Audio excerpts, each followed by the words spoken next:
మీకు ఒక సంఘటన చెప్తే బాగా పట్టుకుంటారని చెప్తున్నా. లాంగ్ ఎగో ఒక 15-20 ఏళ్ళు అవ్వచ్చు. బృందావనంలో రాధాకుండ్ దాస్ అని ఒక ఆయన అమెరికన్. మేము గోవర్ధన పరిక్రమ చేసి అలసిపోతాం కదా ఎండలో, 21 కిలోమీటర్స్. అది తిరిగితే మరి అలసలు వస్తుంది, చెప్పులు కూడా వేసుకోం కదా. ఇంకా ముఖం వాడిపోయింది. ఆయన కనపడ్డారు. తక్కువ మేము సాష్టాంగం చేశాం, ప్రణామం చేశాం. ఎందుకంటే ఆయన ఇచ్చిన లెక్చర్స్ని నేను తెలుగులో ట్రాన్స్లేట్ చేసేవాడిని తిరుపతిలో, కాబట్టి గుర్తుపడతారు.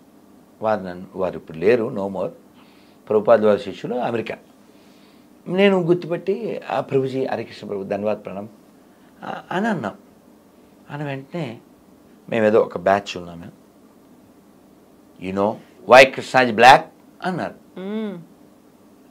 మేము అలా స్టేరింగ్ అయిపోయి అలా చూస్తున్నాం. ఆయన ఒక పెద్ద లిస్ట్ చెప్పారు. ఇప్పట్లో సెల్లో అలా ఉంటే రికార్డ్ చేసుకునేవాడు. కానీ మా ఇంట్లోకి 2-3 ఎక్కినాయి. ఆ ఎక్కినాయి చెప్తున్నాను. నాకు చాలా చెప్పేశారు ఆయన. You know why Krishna is black? Because he lives in the eyes of gopis. He take back in the Yamuna. He steal your sin. ఇలా బోల్డ్ అని చెప్పేశారు. నాకు ఈ 3 గుర్తున్నాయి అనుకోండి. అలా యమున నల్లగా ఉంటుంది కదా. ఈ రోజు యమునలో స్నానం చేసేవాడు, అందుకని నల్లగున్నాడు. ఈయన గోపికల కళ్ళల్లో ఉంటాడు ఇప్పుడు, అందుకని నల్లగున్నాడు. మన పాపాలు దొంగిలిస్తాడు, అందుకని నల్లగున్నాడు. ఇలా చాలా చెప్పుకొచ్చారు. అలాగా కృష్ణం వందే జగద్గురు. మన గంగాధర శాస్త్రి గారు మేము కలిసి వరంగల్లో శివరాత్రి కార్యక్రమంలో ఉన్నాం. ఆయన ప్రవచనం ఇస్తూ ఎవరో పిల్లోడితో కృష్ణం వందే జగద్గురు అన్నారట. వాడు పాప ఎక్కువ ఇంగ్లీష్ అయిపోవడం అన్నా ఏదో మొత్తానికి కృష్ణం వన్డే జగద్గురు అన్నాడు. ఒరే వన్డే కాదురా, వందేరా నాయన. కృష్ణం వన్డే జగద్గురు అన్నాడు. వన్డే కాదురా, వన్డే 2 days కాదు, వందే జగద్గురురా. అంటే అలా ఎందుకు అంటే మనం చెప్పట్లేదు. శంకర్ల వారు కంటే గొప్పడు కాదుగాను, రామానుజుల వారి కంటే గొప్పడు కాదుగా, మధ్వాచార్యులు అన్నమాచార్యులు వారు నారాయణ తీర్థుల కంటే నువ్వు గొప్పడువా? వాళ్ళే కృష్ణుని అంగీకరించారు కదా. శంకరాచార్యుల వారు కాశీలో గంగాతీరం వెంట వెళ్తూ ఉంటే ఒక వృద్ధుడు రుక్కుంకరణే అంటూ వ్యాకరణాన్ని వెళ్ళివేస్తున్నారు. అప్పుడు ఆయన పాడారు. మీ అందరికీ తెలుసు ఏం పాడారు. భజ గోవిందం భజ గోవిందం గోవిందం భజ మూఢమతే సంప్రాప్తే సన్నిహితే కాలే నహి నహి రక్షతి రుక్కుంకరణే. నహి నహి రక్షతి. ఈ రుక్కుంకరణే అది రక్షించదు నాయన, గోవిందుని భజించు అది రక్షిస్తుంది అని ఎంత కావాలో స్టఫ్ అంటామే, జిస్ట్ అంటామే, అదంతా ఇచ్చేశారు. అసలు మన ఎంఎస్ సుబ్బలక్ష్మి గారు మనం ఎంత రుణపడి ఉంటామమ్మా, ఘంటసాల గారికి మనం ఎంత రుణపడి ఉంటామమ్మా, మనకి ఎంత ఇచ్చి వెళ్ళారమ్మా. ఇప్పుడు నువ్వు చదవకపోయినా వింటున్నాం కదా, కలకాలం ఉండేలా. వాళ్ళు లేరు ఇప్పుడు, అవి ఉండిపోలే. అయితే ప్రభుజీ ఇక్కడే కృష్ణుడిని యాక్సెప్ట్ చేశారు, కృష్ణుడు ఉన్నారని ఇంత పెద్ద గొప్ప మహానుభావులు గుర్తించారు అనుకున్నప్పుడు ఇప్పుడు వచ్చినటువంటి ఒక డౌట్, ఆయన ద్వారకాధీశుని దర్శనం చేసుకున్నారు, సముద్ర గర్భంలోకి వెళ్ళారు, ద్వారకాపురం ఆ టైంలో ఎప్పుడు ఎలా ఉందో ద్వాపర యుగానికి నేను వెళ్ళొచ్చాను అన్నప్పుడు ఆధారాలు ఏమున్నాయి? అసలు కృష్ణుడు అక్కడే ఎందుకుంటేవాడు? అది ఎలా మునిగిపోయింది? మునిగిపోతే నగరం ఇంకా అక్కడ ఉండడం ఏంటి? ఆ కాలంలో ఉన్నటువంటి మనుషులంతా ఏమైపోయారు? కృష్ణుడు తన వాళ్ళని ఎందుకు రక్షించుకోలేకపోయాడు? అలా మునిగిపోతుంటే అలా చూస్తూ ఉన్నాడు. ఇవన్నీ డౌట్స్ వస్తాయి, బోల్డ్ వస్తాయి కదా. All have answers. I will. అమ్మా, మీరు భాగవతంలో ప్రథమ స్కందంలో, అంటే నేను చదివాను కాబట్టి మళ్ళీ విన్నాను కాబట్టి చెప్తున్నాను. ప్రథమ స్కందం చాలా బరువు ఎక్కిస్తుంది. ఎందుకు అంటే మనం ఏమనుకుంటాం, భాగవతం అంటే అన్ని ఆటలు పాటలే అనుకుంటాం, కానీ ప్రారంభమే చాలా సాడ్గా ఉంటుంది. ఎందుకంటే అర్జునుడు వెళ్తాడు, ధర్మరాజుకి ఒక చెడ్డ శకునాలు కనబడుతూ ఉంటాయి. నాకేదో అనుమానంగా ఉంది, ఒకసారి ద్వారక వెళ్ళిరా అని అర్జున్ని పంపిస్తాడు. అర్జునుడు వెళ్తాడు. వెళ్తే కృష్ణుడు లేడు. కృష్ణుడు భార్యలు ఉంటే వాళ్ళని తీసుకుని వస్తూ ఉంటాడు. వచ్చిన తర్వాత చెప్పిన మాటలన్నీ మనం మాట్లాడుతున్నాం ఇప్పుడు.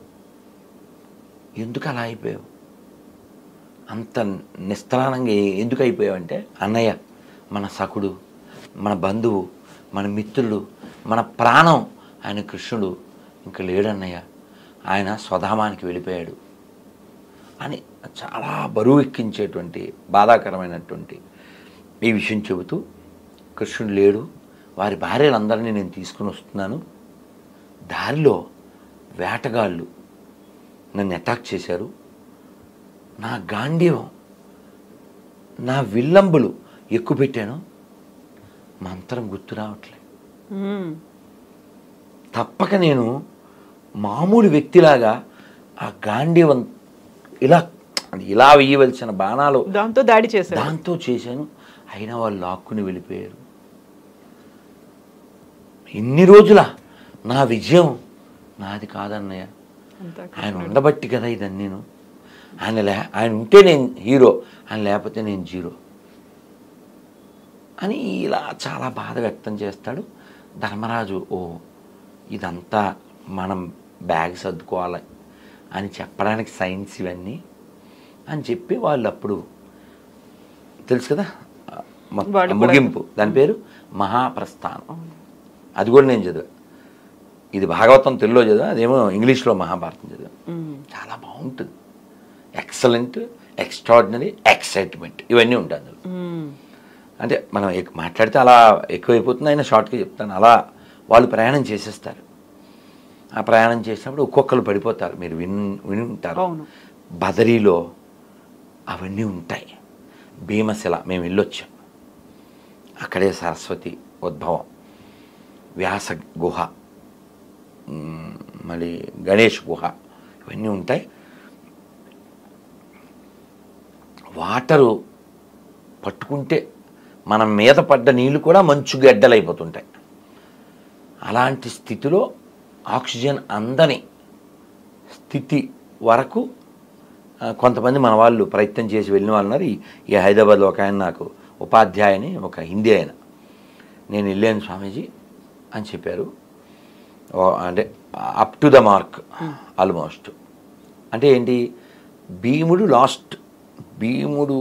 వెళ్ళినంతవరకు మనిషి వెళ్ళడానికి ప్రయత్నం చేయొచ్చు, ఆ తర్వాత ఇంకా వెళ్ళలేదు. వీళ్ళు మహాప్రస్థానం ప్రారంభించి స్వర్గం వైపు వెళ్తూ ఉంటే ముందు ద్రౌపది పడిపోయింది, తర్వాత సహదేవుడు, తర్వాత నకులుడు, తర్వాత అర్జునుడు ఇలా పడిపోయారని ముందు నడుస్తున్న ధర్మరాజుకి తెలియదు. ఎవరు చెప్పారు? భీముడు వెనక్కి చూడడం, అన్నయ్య సహదేవుడు పడిపోయాడు అని మాట్లాడు, ముందుకే పదండి పోదాం ముందుకి పైకి. దీన్ని అందుకే వాడారో ఏంటో శ్రీ గారు మహాప్రస్థానం పేరు పెట్టినాడు ఎల్లరు, ఆయన ఇంకో దానికి వాడేరులేండి పుణ్యాత్ముడు. అలా మళ్ళీ అన్నయ్య నకులు పడిపోయాడు, అన్నయ్య ద్రౌపది, అన్నయ్య అర్జున్, అన్నయ్య నేను, వెనక్కి తిరగడినా ఒక్క కుక్క ఇందు పట్టు వచ్చింది చివరిది. వస్తే ఇంద్రుడు మాతలేని వాళ్ళ డ్రైవర్ని పంపించాడు. మీరు ఇప్పుడు నాకు పంపించలే ఆ డ్రైవర్ని అలా పంపిస్తే ఆయన వచ్చి, సార్ ఎక్కడ సార్ అన్నాడు ధర్మరాజుని. ఇది కూడా ఎక్కుద్ది అన్నాడు.